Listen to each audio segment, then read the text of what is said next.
Venezuela is becoming known for a lack of just about everything. So on this episode of the Hot Zone, we're going to go shopping with some Venezuelans and see their reactions. It's really hilarious. Stay tuned. This is the Hot Zone. Engaging with the news in a whole new way, international war correspondent Chuck Holton brings insight into areas of crisis and lets you help those affected.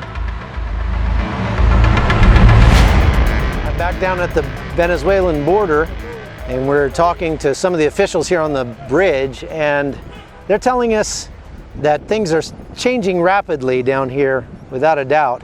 When I was here just a couple days ago, they weren't allowing anybody on this bridge almost, and now I'm seeing men and women and kids and stuff coming up here.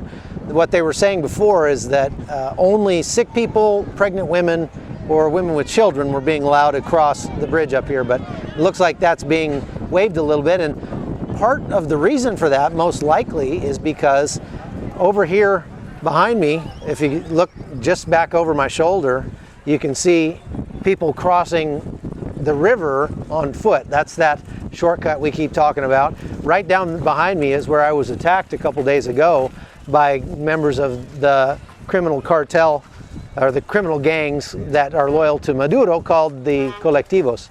And they charge money for apparently everybody who's crossing down there, and if they like what you've got, they'll just take it.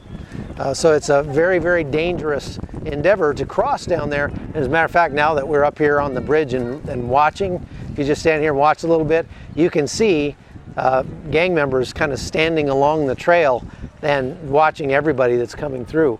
So it's not a good situation here.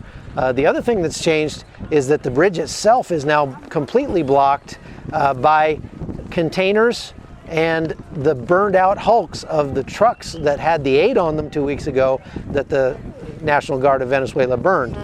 They are blocking the bridge completely so that no trucks could come across, and it looks like they're kind of at a standoff because they've done this to all of the bridges now on this border.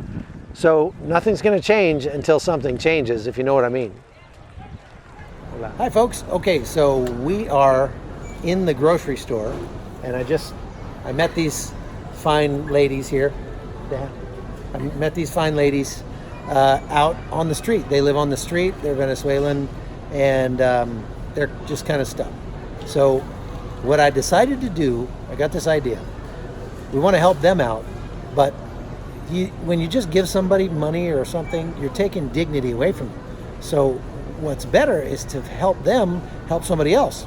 So the family I met 2 nights ago that is out in the same area where they live, where they're living or staying on the street, that family with all the kids, these girls are going to help me buy a bunch of groceries for that family, and then we're going to take it out to them and we're going to give it to them. So these girls are going to get helped too, but we're going to have them help somebody else. What do you think? Good idea? All right, here we go. All right, so here we go. I told them just to go get what they think the people would need, and I'm just following with the camera. There were a lot of products they had never even seen before. Buena idea. Para los niños. Me gusta. Tiene proteína y todo. So let's have the girls introduce themselves. Wendy.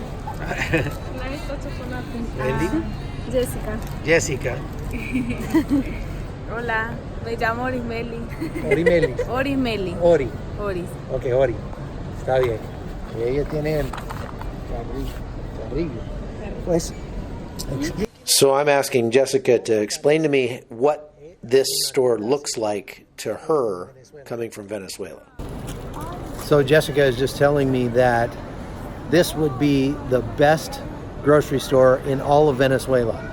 She said in Venezuela, all these shelves would be empty. There's nothing on the shelves. And they're just walking around the grocery store here, which they've not apparently been in, and they're just in shock. Not only because of how much of everything there is, but because of how cheap everything is. It's pretty cool. Explíqueme lo que estás viendo aquí. Es que allá en Venezuela no podemos escoger. So she's saying there's no choices in Venezuela. Este no me gusta, prefiero este. Yeah, she said you can't do that. You can't go, oh, I don't like this one, I want to take this one. She said there's only one kind if there's anything. De que puedo comprar esta compota, pero no, prefiero esta. You can't do that. So they're just in shock over that. Pero los precios? So then I asked them about the prices, and they said, oh man, the prices are so much more expensive in Venezuela. And I said, wait, in Venezuela? And they said, yeah, they're cheaper here. So she's telling me that in Venezuela, one toothbrush would cost that much money. That is as much as, Ahora aquí son 5. yeah, as 5 of them here. 5. Yeah. 5. 5? 5 por esto no sé Very hablar. good. Yes. So then Oris was looking kind of funny and sad, and I said, what's wrong? And she said, oh, I'm just suffering here. She said, I'm suffering because I love chocolate, and there's just too much. So she's so frustrated because there's so many choices, and she's like, I love chocolate, and you don't understand how much I'm suffering here because there's so much chocolate to choose from. You can tell they're having a good time. They're taking pictures with diapers. ¿Y por qué quieres un foto de eso? So then I asked him why they were taking pictures with the diapers, and she said because she has 4 nieces back in Venezuela that would just love to be able to wear diapers like these. Oh, okay. Que todavía usa pañal. So they would be amazed at all the diapers. So we ended up buying about $75 worth of food, and then we went to check out.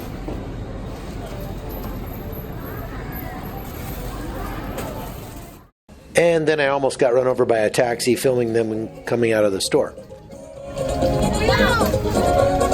After that, we went out and got some pizza because we were hungry. And I was telling him about my buddy Mark Tomlett, who's 14 years old, but looks like Justin Bieber. And when they saw a picture, they were in love. Hola, Marky. It seems like every Latin American country has these crazy party buses that go by in downtown.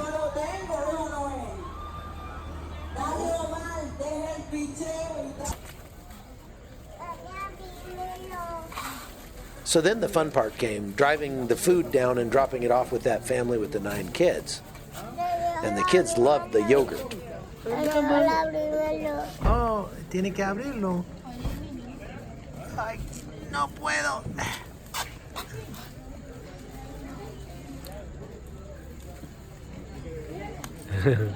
Muy bien.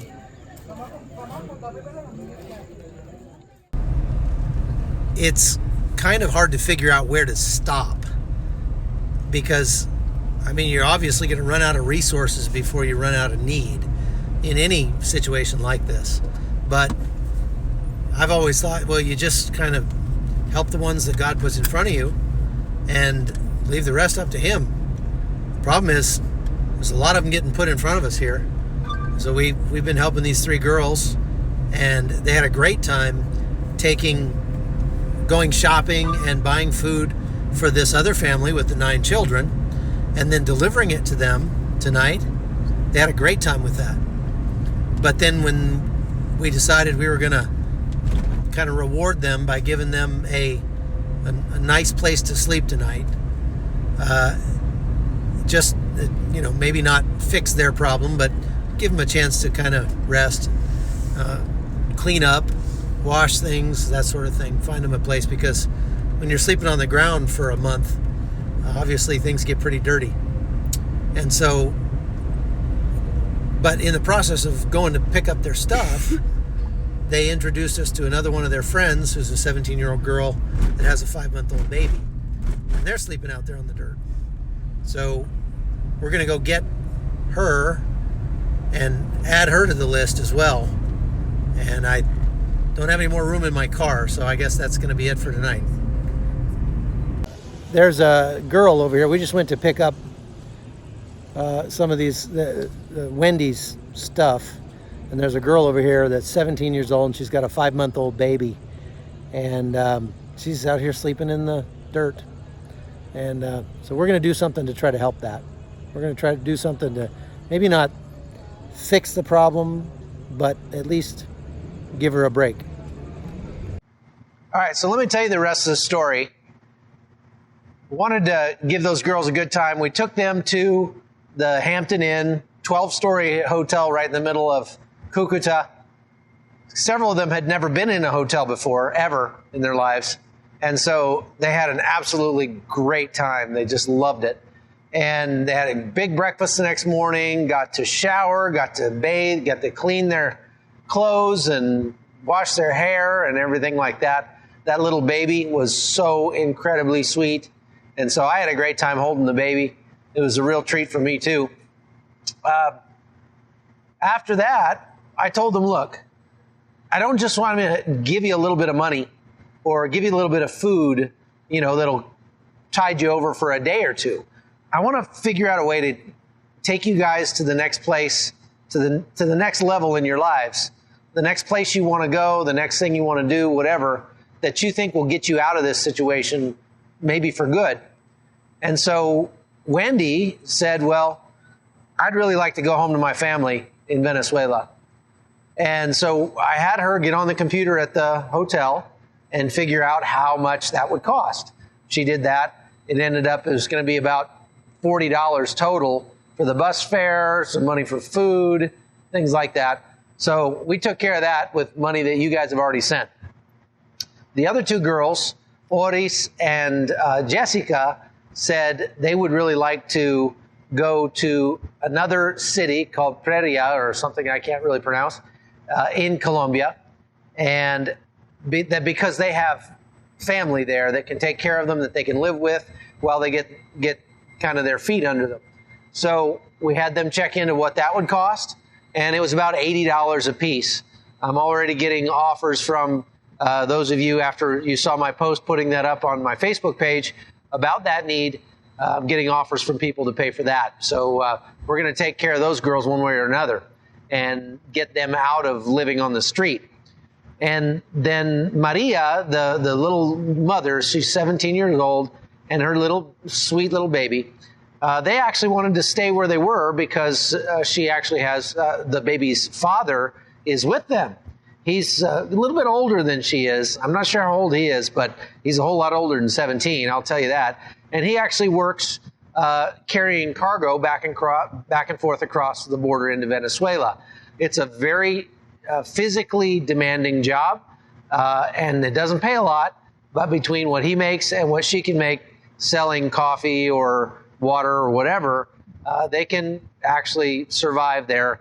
But I want to figure out a way to get them off the street. Now, for about $1 a night per person, so that'd be $60 a month. No, might be only $30 a month, but anyway, between $30 and $60 a month, we could actually get them a place to sleep indoors, and obviously that'd be a whole lot better for that little baby. But it's hard to take on those kinds of commitments because I'm going to be gone, and how would I send them money every month? We can't really do that. So I'm thinking maybe there's a way that we could help them get started in a little bit better business. We could hook them up with the local church here, and then, let them better their lives by just improving the amount of money they can make, the amount of things they can sell or whatever, and hopefully get them started on the road to success. It's such a good feeling to do this. It was a very interesting experiment to take these girls, and rather than just say, we're going to help you, we first said, we want to have you help someone else. And they absolutely loved that. The first thing they said after they got back in the car when we gave that aid away to that family with 9 children was, oh, that was great. Can we do this some more? Can we help you some more with this? Can we help you hand out more aid? Because they started to see the joy of giving. And we had some very interesting conversations about their sense of self-worth.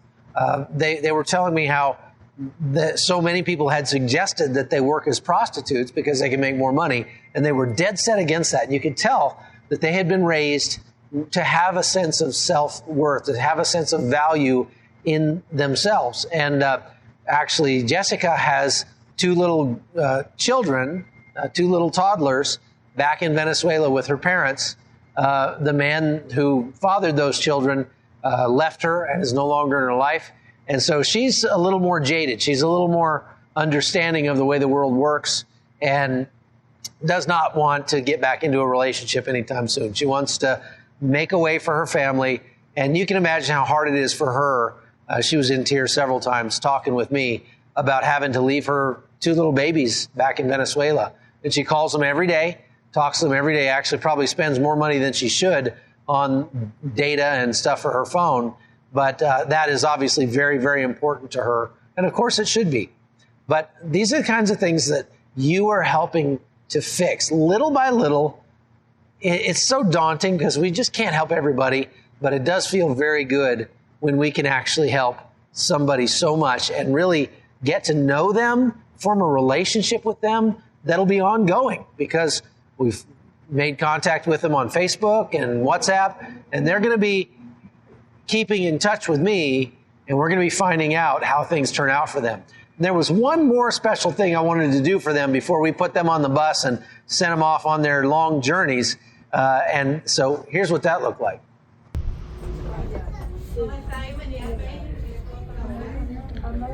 So as these girls have been helping me out, they've been very embarrassed because of their shoes. They say that they feel discriminated against because of their shoes. So we're going to get them some new shoes. And here they are with their new things. ¿Cómo sientes? Bien. Agradecida. Oh, muy bien. Okay. Feliz. Okay. Gracias. Y ese es el papá. Sí. Mami. Mira, mamá, mucho Mari. Chiquita. ¿Eh? Hola. Hola, princesa.